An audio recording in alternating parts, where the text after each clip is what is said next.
Hello my dear student, welcome back to my YouTube channel mister dedicator education by Kashif sir. आप सबका एक बार फिर से मेरे चैनल पे बहुत बहुत स्वागत है। जितने भी स्टूडेंट्स मेरे क्लास में रेगुलर हैं, जिन्हें अब तक के मेरे जितने भी सेशन हुए वो उन्होंने देखे, तो वो जानते होंगे कि मैंने अब तक के सबसे पहले मैंने हिस्ट्री ऑफ अकाउंटिंग बताई कि अकाउंटिंग का इतिहास कब से है, अकाउंटिंग कहाँ से शुरुआत हुई। और सेकंड क्लास में मैंने अपने बताया meaning, importance, characteristics and features and also types of accounts. ठीक है, इन सब चीजों को मैंने बताया। और थर्ड क्लास में मैंने आप सबको बताया कि what is the difference between accounting and accountancy. ठीक, तो इन सभी क्लासेस को मैंने अब तक कंडक्ट किया है। और अब जो आज का मेरा जो नेक्स्ट क्लास है वो हमारा है बहुत ही इंपॉर्टेंट क्लास है। और आज मैं डिस्कस करूंगा हमारे बेसिक अकाउंटिंग टर्म्स। अकाउंट्स में कौन कौन से बेसिक टर्म्स हैं जो पूरे हमारे अकाउंटिंग में, अकाउंटेंसी में यूज किए जाते हैं, वो हमें जानना और आना बहुत ही जरूरी होता है। तो बच्चों, जो भी आप जितने भी स्टूडेंट्स अभी नए हैं, जो आज फर्स्ट टाइम मेरी वीडियो देख रहे हैं, सबसे पहले आपको काम ये करना है कि आपको चैनल को सब्सक्राइब करना है, बेल आइकन प्रेस करना है, ताकि जितने भी मैं सेशन चलाऊं, क्लास की इंफॉर्मेशन दूं आपको, और जितने भी मैं क्लास पोस्ट करूं वो सब आप तक के टाइमली पहुंच सके और आप मेरे साथ जुड़ करके अपने अकाउंट को, अकाउंटेंसी को एक बहुत ही बेहतर बना सको, जिससे कि आप अपने एग्जाम में अपने बेस्ट मार्क्स ला सको।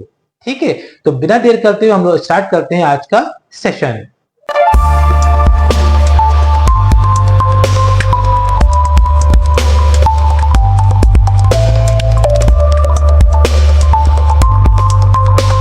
तो बेसिक अकाउंटिंग टर्म्स में सबसे पहला जो टर्म है और सबसे मोस्ट इंपॉर्टेंट है, जो हम सबको मालूम होना चाहिए, वो हमारा है बिजनेस ट्रांजैक्शन। बिजनेस ट्रांजैक्शन का मतलब होता है बिजनेस में जितना भी लेन देन हो रहा है, जितनी भी चीजें आ रही हैं, एक्सपेंस हो रहे हैं या इनकम हो रही है, उन सभी चीजों को रिकॉर्ड करना, लिखना। जो लिखने का टर्म होता है लिखना, वो हमारा क्या कहलाता है? वो हमारा बिजनेस ट्रांजैक्शन कहलाता है। जैसे हम देखेंगे, it is an economic activity, ठीक है, of business that changes its financial position. सबसे पहली बात क्या है? ये एक इकोनॉमिक एक्टिविटी है। Economic activities are those activities which are undertaken to fulfil humans needs and wants. ठीक है, तो इकोनॉमिक एक्टिविटी एक तरीके ऐसी एक्टिविटी होती है जिसका काम या वर्क हम इस तरीके से करें जिसका एम या मोटिव क्या हो? पैसा कमाना हो, अर्न करना हो, ठीक है, या फाइनेंशियल पोजीशन में चेंजेस लाना। ठीक है, वो सब हमारी इकोनॉमिक एक्टिविटी कहलाती है। और नॉन इकोनॉमिक एक्टिविटी वो एक्टिविटी होती है जिसका मोटिव होता है पैसा कमाना नहीं होता है, सिर्फ और सिर्फ अपनी सेंटिमेंट्स को, इमोशंस को, फीलिंग्स को जस्ट सेटिस्फाई करना होता है। ठीक है, for example, mother take care of her baby. Mother अपनी बच्चों की देखभाल करती है, तो ये क्या है? ये नॉन इकोनॉमिक एक्टिविटी हो गया। ठीक है, इस तरीके से एक फ्रेंड है, वो अपने दूसरे फ्रेंड के लिए कोई गिफ्ट ला के देता है, तो ये क्या हो गया? एक तरीके से हमारा नॉन इकोनॉमिक एक्टिविटी हो गया। ठीक है, क्योंकि इसका मोटिव हमारा ये नहीं है कि इसमें हमारा कुछ पैसा कमाना है या अर्न करना है। ठीक है, अगर हम बिजनेस ट्रांजैक्शन के एग्जांपल की बात करें, एग्जांपल हम देखेंगे, जैसे कि हो गया हमारा परचेज ऑफ गुड्स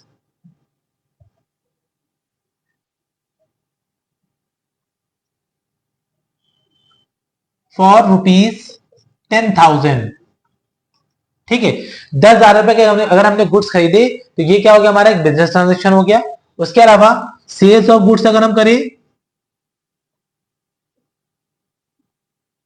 अगर हमने गुड्स बेचे 5,000 के, ठीक है, ये भी हमारा एक तरीके बिजनेस ट्रांजैक्शन हो गया। उसके बाद सैलरी पेड, वेजेस पेड। ठीक, ये सब क्या है? ये सब हमारे बिजनेस ट्रांजेक्शन है। ठीक है, इतनी बात सबको समझ में आ गई। तो सेकेंड हमारा जो मोस्ट इंपॉर्टेंट है वो हमारा टर्म है इवेंट। ठीक है, बहुत से बच्चे कंफ्यूज जाते हैं कि ट्रांजेक्शन्स क्या है, इवेंट्स क्या है।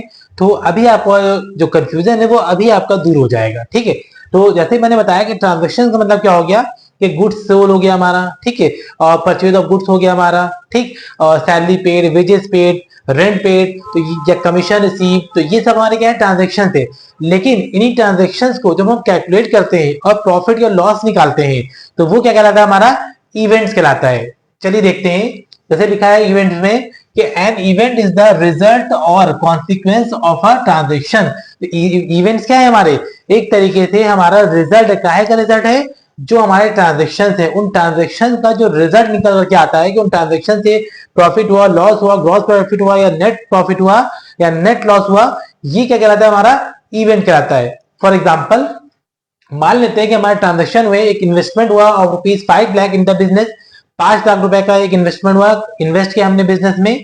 सेकेंड है purchasing of goods for rupees 4 lakh, 4 lakh के हमने गुड्स खरीदे, ठीक है। उसके बाद making cash sales of rupees 3,80,000 और 3,80,000 के हमने कैश सेल्स की, मतलब हमने कैश में सामान बेचा तो पैसा आया, ठीक। उसके बाद हमारा payment of godown rent of rupees 20,000 और जो कोई हमने गोडाउन ले रखा था उसका मैंने 20,000 का रेंट पे कर दिया, ठीक है। तो अब हम लोग समझते हैं कि इवेंट्स एक्चुअली में होता क्या है। अब आप देख रहे होंगे जैसे कि events are profit of rupees 60,000 computed as, जैसे इसके थ्रू हमने क्या करा, 60,000 का प्रॉफिट निकाला, तो जो 60,000 में ये प्रॉफिट आया यही क्या हमारा है, इवेंट है। तो अब ये प्रॉफिट आया कैसे, इसको हम लोग देखते हैं और समझते हैं, ठीक है। जैसे आप देख रहे होंगे भाई सेल हमारी हुई 3,80,000 की, जैसे कि मैंने बताया था, लिखा था कि आपकी 3,80,000 रुपए की सेल हुई, इसको मैंने मेंशन किया।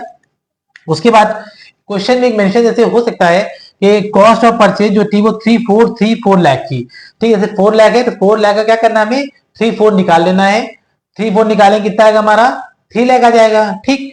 और इसमें ऐड क्या करेंगे हम लोग, गोडाउन रेंट, भाई हमने गोडाउन रेंट दिया ना तो उसको ऐड कर लेंगे। तो कुल कहने का मतलब ये कि 3,80,000 मेरे पास ये आए, इनकम हुई मेरे पास, हमने सेल किया तो पैसा आया। अब उसमें से क्या क्या पैसा जाएगा, भाई हमने कुछ गुड्स खरीद लिए, सामान खरीदे 3 लाख का, ठीक, और 20,000 का हमने क्या करा, गोडाउन का रेंट पे कर दिया। तो ये मेरे क्या होगा, दोनों एक्सपेंसेस हो गए हमारे, ठीक है। तो अब हम क्या करेंगे, 3 लाख में 20,000 प्लस कर देंगे तो हमारा आएगा 3,20,000, ठीक है। तो अब जो मेरे पास जो इनकम दी है, जो मेरा पैसा आया था वो मेरा कितना था, 3,80,000, और जो मैंने खर्चा कर दिया वो हमारा हो गया 3,20,000, जो मैंने सामान खरीदने में या गोडाउन का रेंट पे करने में हो गया, ठीक।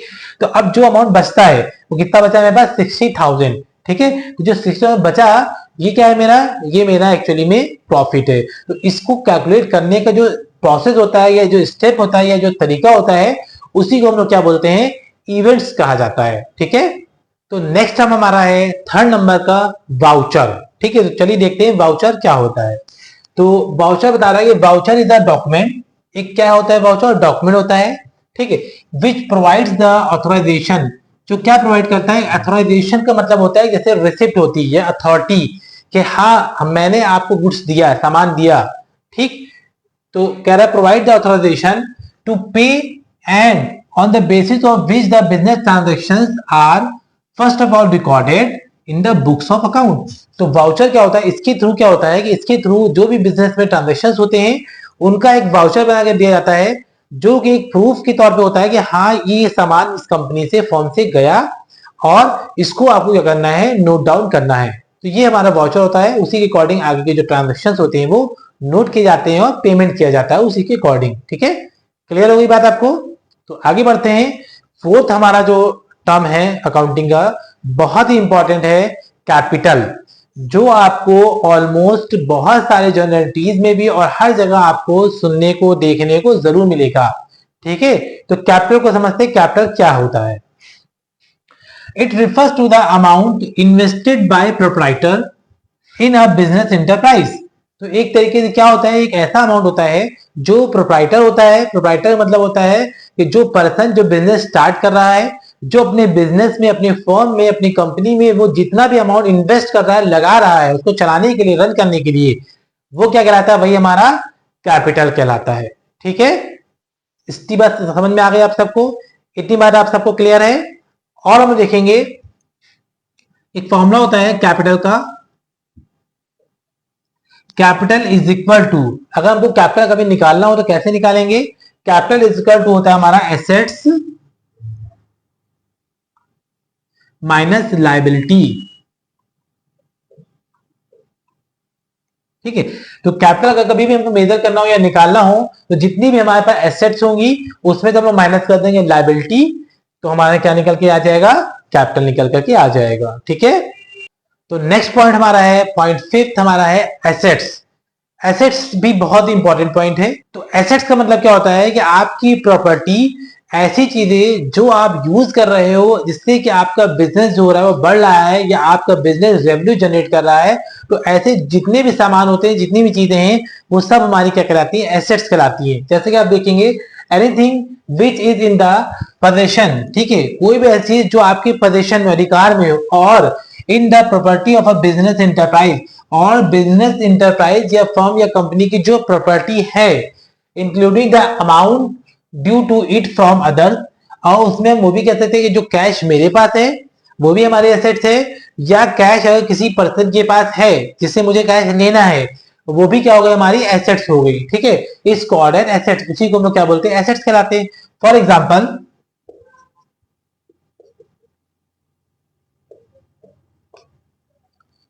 सबसे पहला हो गया जैसे cash, cash in hand, cash at bank, ये सब हमारे एसेट्स हो गए, चाहे कैश मेरे हाथ में हो या बैंक में हो। उसके बाद हमारा लैंड एंड बिल्डिंग हो गया हमारा, ये हमारी एसेट्स हो गई। ठीक है, फर्नीचर,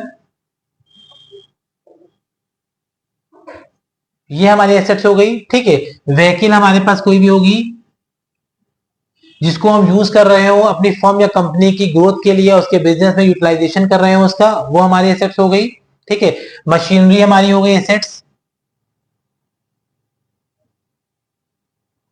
ठीक, एक्सेट्रा।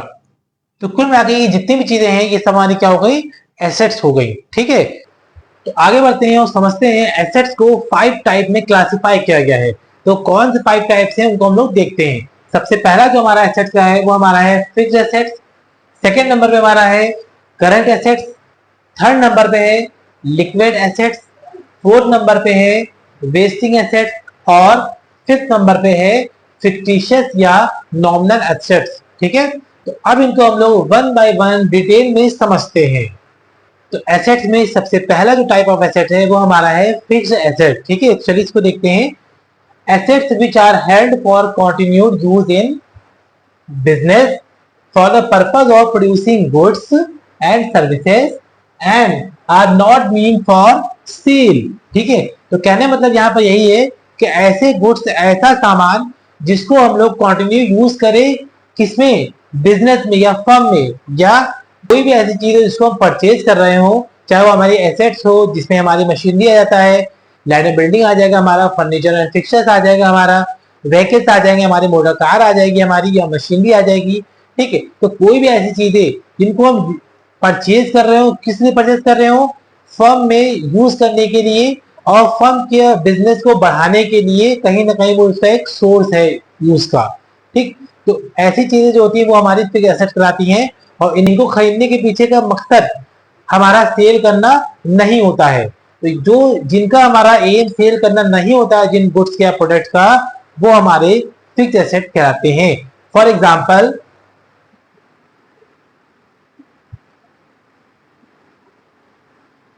लैंड एंड बिल्डिंग हो गया आपका, ये हमारा एक फिक्स्ड एसेट है। प्लांट एंड मशीनरी,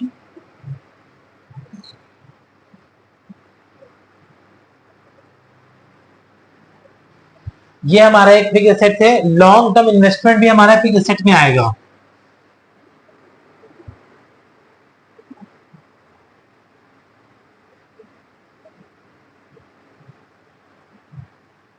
ठीक है, लॉन्ग टर्म इन्वेस्टमेंट भी हमारा क्या हो गया? फिक्स्ड एसेट है।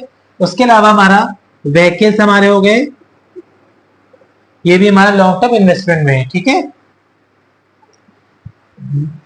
व्हीकल हमारा हो गया, ये भी हमारा फिक्स्ड एसेट्स है। ठीक, तो ये सारी चीजें क्या होंगी? हमारी फिक्स्ड एसेट्स को डिनोट करती हैं या एक्सप्लेन करती हैं, बताती हैं। ठीक है, तो फिक्स्ड एसेट्स हमारे टू टाइप्स के होते हैं, एक होता है टेंजिबल एसेट्स और एक होता है इनटेंजिबल एसेट्स।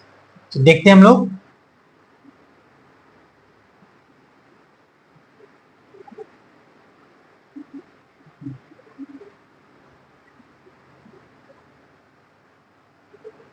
एक हो गया आपका टेंजिबल एसेट्स हो गया, एक होता है हमारा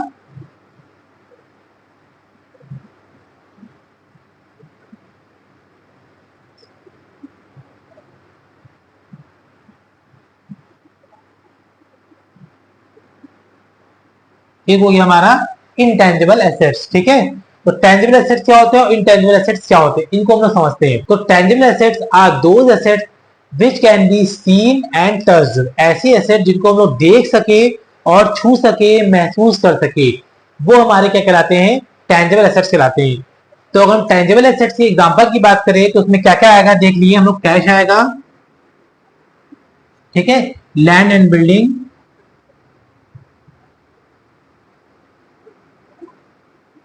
स्टॉक आ जाएगा हमारा, मशीनरी, मोटर व्हीकल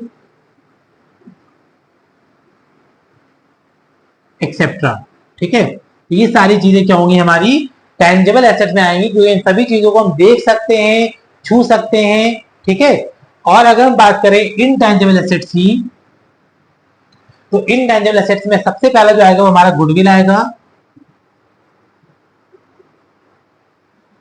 गुडविल का मतलब होता है एक तरीके से फर्म की इमेज या वैल्यू। ठीक है, तो गुडविल आ जाएगा हमारा, पेटेंट्स आ जाएंगे हमारे, trademark,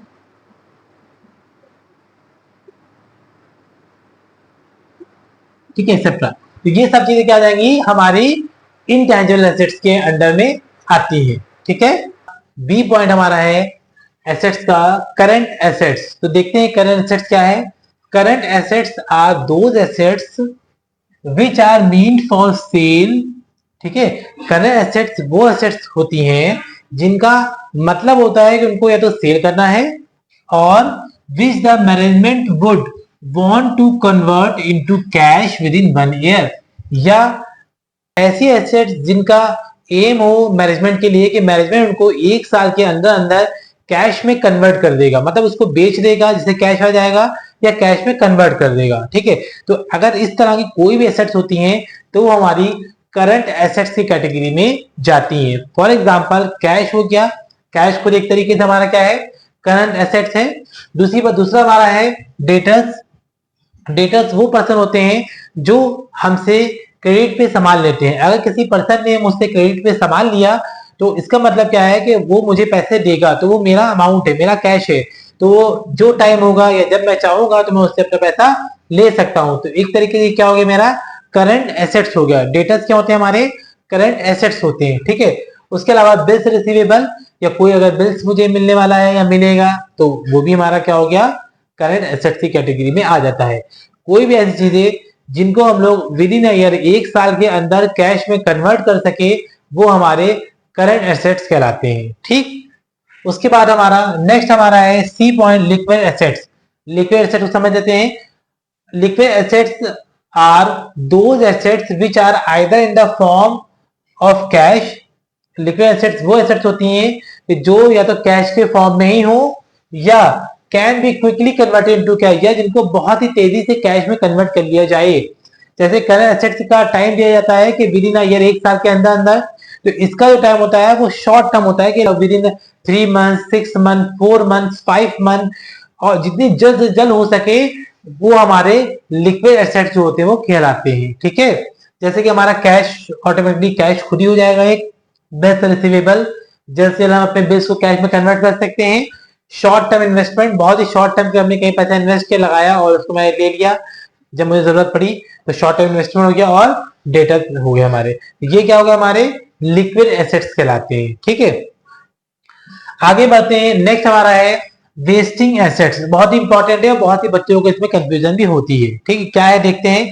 wasting assets are those assets which are consumed through being worked, जिनको कंज्यूम किया जाता है। कैसे कंज्यूम किया जाता है, वर्क करके, और यूज या इस्तेमाल करने पर चीज खराब हो जाती है, उसको बोला जाता है सच एज माइंस। माइंस का मतलब क्या होता है, जहां पे खुदाई होती है, जैसे मिनरल्स हमें चाहिए होते हैं तो क्या करता है, कोल होता है, तो कहीं ना कहीं खुदाई खोद करके चीजें होती हैं हमारे जमीन से, रिसोर्सेज होते हैं वो निकाले जाते हैं। तो जब वो चीजें निकाल ली जाती हैं तो वहां का जो एरिया होता है वो क्या होता है, खराब हो जाता है, एग्जॉस्टेड हो जाता है, खराब हो जाता है।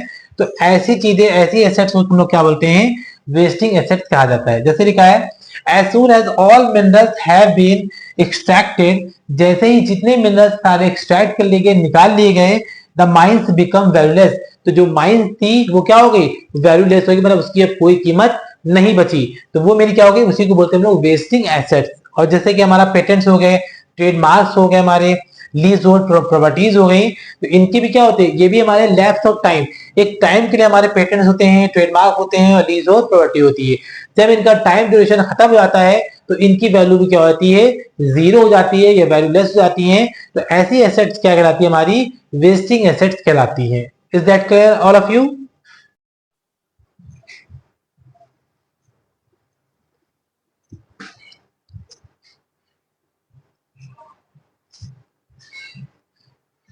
तो क्लासिफिकेशन ऑफ एसेट्स का लास्ट पॉइंट हमारा है फिक्टिशियस या नॉमिनल एसेट्स। चलिए इसको भी हम लोग समझते हैं, ठीक है। These are the assets which can not be realised in cash. ये वो एसेट्स होती हैं जो कैश में रियलाइज नहीं होती है, ठीक है। और no further benefit can be derived from these assets, और इन एसेट से कोई फर्दर आगे बेनिफिट भी बहुत आसानी से या बहुत जल्दी नहीं होता है। और अगर हम इजी वर्ड में कहें, ये कह सकते हैं कि दे रिप्रेजेंट एक्सपेंसेस और लॉसेस।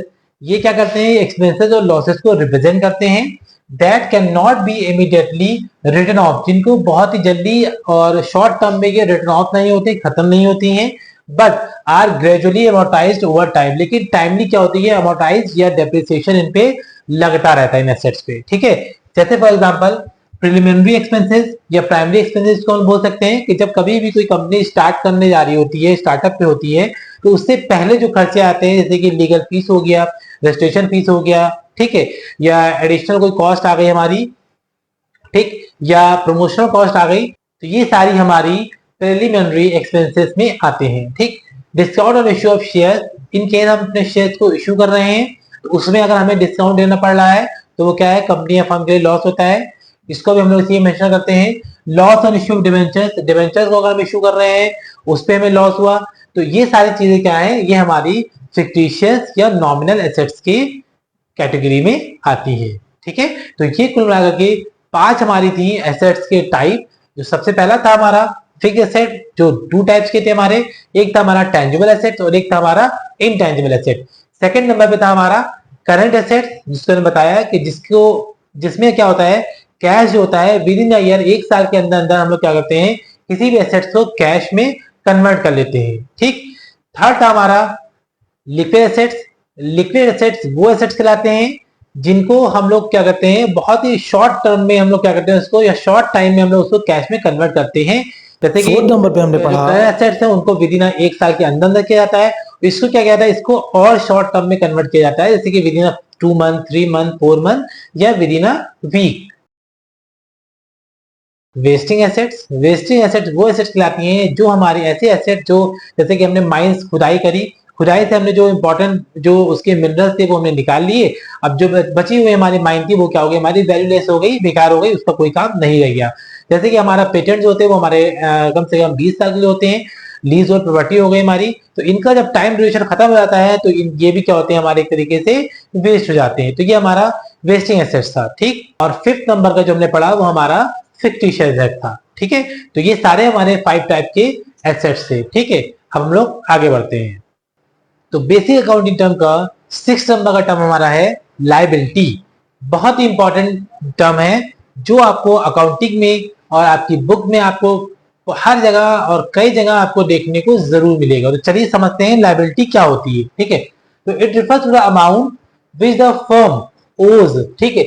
ये ऐसा अमाउंट होता है जो फर्म क्या करती है, ओज का मतलब क्या होता है, लेना। तो फर्म क्या करती है, फर्म माने कंपनी हो गया या इंटरप्राइजेस हो गया, ओज लेती है टू आउटसाइडर, किसी बाहर वाले से कोई उधार के फॉर्म में पैसा क्या करती है, लेती है और अपने फर्म या कंपनी या बिजनेस में इन्वेस्ट करती है। तो जो भी पैसा हम किसी बाहर वाले से या इंटरनल से या एक्सटर्नल किसी से भी लेते हैं वो हमारे लिए क्या बन जाती है, हमारे लिए वो लायबिलिटी बन जाती है। लायबिलिटी का मतलब होता है जिम्मेदारी, हिंदी में अगर कहा जाए इसका मतलब क्या होता है, जिम्मेदारी, कि ऐसी चीज जो हमको किसी न किसी को वापस करनी है या पे करनी होगी, ठीक है। अगर हम बात करें according to Finney and Miller, liabilities are debts, क्या कहा, लायबिलिटीज क्या है, डेब्ट्स हैं। डेब्ट्स का मतलब ही होता है उधार, एक तरीके से उधारी। लायबिलिटीज हमारी क्या है, वो डेब्ट्स हैं। They are amounts owed to creditors, ये वही अमाउंट होता है जो हम क्या करते हैं, क्रेडिटर से लेते हैं। तो क्रेडिटर्स मेरे लिए क्या हो गए, क्रेडिटर हमारे लिए क्या हो गए, लायबिलिटी, और डेटर्स हमारे लिए क्या होते हैं, एसेट्स। ठीक है, आपको ये जो डिफरेंस है ये समझ में आना चाहिए। ठीक, और उसके बाद एक छोटा सा फॉर्मूला है कि लायबिलिटी इज इक्वल टू होता है एसेट्स माइनस कैपिटल। अगर आपको अपनी लायबिलिटी निकालनी है कि भाई हमारी लायबिलिटी कितनी है जो हमको पे करना है, तो हमारी जो फर्म की जितनी भी एसेट्स है उस एसेट्स में से हम क्या करेंगे, कैपिटल को अगर माइनस कर देंगे तो जो बचा हुआ अमाउंट होगा वो हमारी लायबिलिटी होगा, जो हमें क्रेडिटर्स को पे करना होगा। Is that clear? उसके अलावा लायबिलिटी को दो पार्ट में डिवाइड किया गया है। एक होती है हमारी इंटरनल लायबिलिटी, एक होती है हमारी एक्सटर्नल लायबिलिटी। इंटरनल लायबिलिटी क्या होती है, चलिए देख लेते हैं।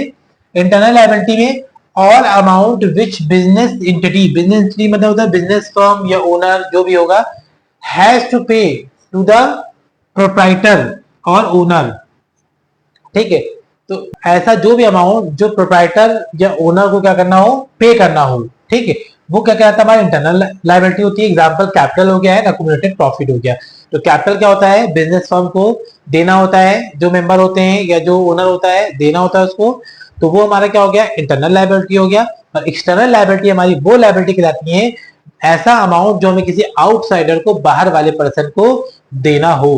फॉर एग्जाम्पल जैसे कि हमारे क्रेडिटर्स हो गए, हमारा बैंक ओवरड्राफ्ट हो गया और लोन हो गया। तो ये सारे क्या हो गया, हमारे आउटसाइडर हमारी लायबिलिटी ये सब हमारी कहलाती है, या एक्सटर्नल लायबिलिटी हमारी कहलाती है। ठीक है, इतना आपको समझ में आ गया। तो कुल मिलाकर के आज की वीडियो मेरी यहीं तक रहती है। और आज हमने अब तक हमने डिस्कस कर लिया हमारे 6 बेसिक अकाउंटिंग टर्म्स हमारे अकाउंट्स की।